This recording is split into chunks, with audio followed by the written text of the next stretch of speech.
Welcome to The Happy Writer, a show about creating and sustaining a long-term author career. My name is Patty Jansen, writer of science fiction and fantasy. I've published independently since 2011.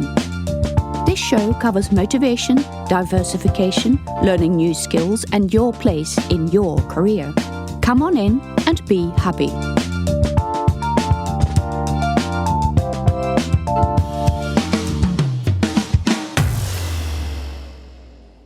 In issue 27 of The Happy Writer, we're going to talk about what you can do about piracy. If you've been around groups, you will probably have heard of people complain about their books being pirated. Indeed, some people who are completely new and unknown authors come to these groups complaining that the book has been pirated the moment they put it up. They have set a Google alert on their name or the title of their books, and lo and behold, a pirate site lists it. They then come to the group very much upset that someone has pirated their book and are giving it away for free, and now all their sales are going to be crap because people can just get the book for free. Well, it does suck to find your book like this, and it very often happens that as soon as you publish a book, some dubious site lists it. But let's take a few steps back and consider whether you actually need to worry about it, much less need to do anything about it. I guess that in my previous comments you have already heard that the chances are high that you probably don't need to worry about it, and I will tell you why. Amazon is the most scammed website in the world. They do not like people using web crawlers to get information off the website, but it happens all the time. As soon as something pops up on Amazon, some bot has read the page and can duplicate it. This is just the publicly available information, which includes your title, your name, your cover, and your sample, not actually the book. Indeed, this is probably all many of the sites have. The first thing to check if you visit one of these dubious sites that claims to sell your book is whether they actually have the book. Quite often, they will tell you to download a sample, or they have just downloaded the sample from Smashwords or elsewhere. In fact, you might also want to check whether selling books is actually the aim of the pirate website, because most of the time it is not. They are just advertising free books, but in order to get those free books, you need to make an account and sign up with a credit card. And this is the kind of information that they are really after. They want to sell your credit card information, or they want to sell your personal data. They don't have the books, and they don't even care about the books. This is just a way of attracting people to hand out their personal information. Another aim of the site is to plant viruses on your computer, which probably makes it a good idea for you not to even visit them in the first place.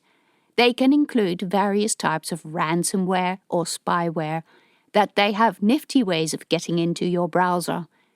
They want to use this to hack your computer, to use your computer or your website to sell nefarious stuff. Again, selling books is really not their purpose, and it is unlikely that they even have your book. They've just ripped all the sales page information from Amazon and pretended that they have it. But supposing the website was one of the very few who actually did have your book. There are a number of websites that have existed in the past or still exist, run by people who believe that everything on the internet should be free, always and forever, and they will make a point of giving away books for free. These sites get repeatedly shut down but pop up elsewhere like mushrooms.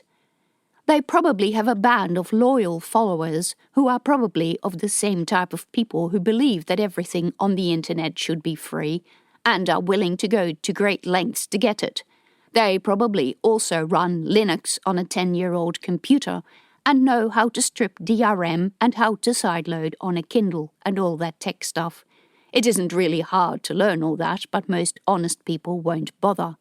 Books are cheap and time is more expensive. So people who have a job or have anywhere near the amount of money to spare that you need to buy an e-book for just a few dollars will just buy it so that they can use the handy retailer apps. Those apps take a lot of time and money to develop. They also need to be hosted somewhere, and especially Apple is very good about taking down apps once they have been found to deal with pirated material. So these sites are about getting people to download stuff on their computers without reading apps and appeal to just the people who know and are willing to do all the technological stuff. Apart from the fact that this audience is quite small, they will never buy books because they believe everything on the internet should be free. That group of people is not your audience, so by spending time and energy worrying about them, you are not actually winning yourself any sales. There are so-called DMCA forms that you can download and use to ask them to take your book down. There are even services that do this on your behalf, but the problem with the sites is that 90% don't have your book, and the other 10% will just pop up like mushrooms, and the audience is not going to buy your books anyway. If you want to worry about this, go ahead, but it's my suggestion that your time and energy is probably better spent writing. Just go on and turn off that Google alert on your book. Someone who is a big fan and has posted a really nice review is probably kind enough to tell you anyway. Now, there are a few cases where you do actually have to worry about pirates. The first one is the issue when you are in Kindle Unlimited, pirates may rip your book and put it up on the other retailer sites. I haven't heard about this one for a while, but it's always good to keep an eye out for it. In fact, I suggest that even if you are in Kindle Unlimited, you open accounts on the other retailers so that they are already familiar with your existence. You can upload a few books, but just not make them live. This will clearly prove to those site owners that you are indeed the correct owner of the book. The other thing you need to worry about is plagiarism, where someone just copies your book with a new title and author name and sells it as their own. This happens a fair bit with well-known writers, but there are also people out there who rip sections from different books and then mash them all together in a single book. I have no idea why these people don't just write their own book, because surely this must take such a lot of time to do. But it happens. People can also be more blatant about it, and in this case you should probably write to the site and get the other copy taken down. All the retailers take plagiarism very seriously. Should you use DRM as a way to stop piracy? No. When you upload your book to Google Play, you will even see that they do not recommend using DRM on your books. This is because a legitimate buyer of your book then cannot transfer your book to another device to read. So if they bought the book on their laptop screen because they were at work, the screen is bigger, or because it has their account and credit card memorized, they can then not transfer the book to their phone because DRM won't let them. This is extremely annoying. While real pirates know how to easily strip DRM if their intent is to put your book up somewhere people can download it for free, there really is no point to DRM. What about copyright registration? You can register copyright in the US. You need to pay $35 per book and then you get a certificate. The thing is that under international copyright law, the copyright is yours from the moment you write the book. You don't need registration for this. The only reason you need registration is if you want to sue someone for copying your book. If you have ever had anything to do with the justice system, you are probably going to side with the opinion that courts are best avoided except in extreme circumstances. You can get really angry at people who keep copying your books, and in theory, if you have registered copyright, you can take them to court. Except that won't be much good, because most of those people are unlikely to be in the US, and most of them are in countries which do not have any legal agreements with any of the countries where the legal system is similar. Are you really going to sue someone who lives in Bangladesh? Seriously, you have better things to do. Copyright registration won't protect you if this happens.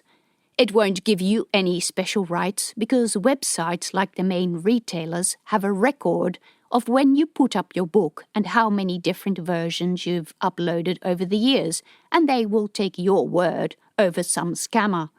They have all your details, and they have all the scammer's details, and you can trust them that they will, sometimes with detours, settle on the position of not being stupid. Sometimes you get a notice from Amazon asking for proof of copyright, and in this case, what they want you to do is reply from the email address that you used to sign into Amazon. I usually just write, "Yep, I wrote the book. Do you want to see all my early drafts?" And in the 11 years of being published, I have never had a problem.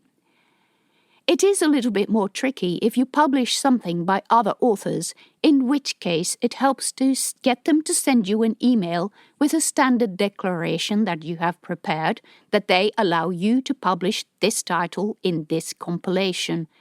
If you then screenshot all those declarations with their email addresses clearly visible, that should be enough to satisfy Amazon's copyright questions. If they come back to you, look at their precise wording. You're talking to a computer.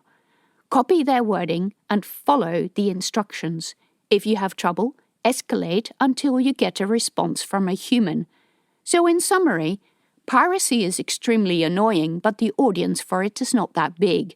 Most people who have any money at all will just choose for the convenience of reading their books on the established apps, will buy the books on established platforms, or use library apps where they can read the books for free. There is a small band of loyal internet anarchists who believe everything on the internet should be free, and you will never sell anything to them, and you can get really angry about them, but they are not really worth your time, because there are not that many of them. They are never going to buy your books anyway.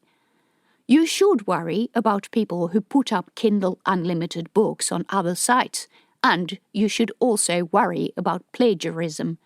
And that is it. Piracy in a nutshell. Thank you for listening to the Happy Writer Show. Check out links and information about other episodes on my website at pattyjansen.com, where you can also find out about my books. You can support me by subscribing to the show or on Patreon at patreon.com/pattyjansen.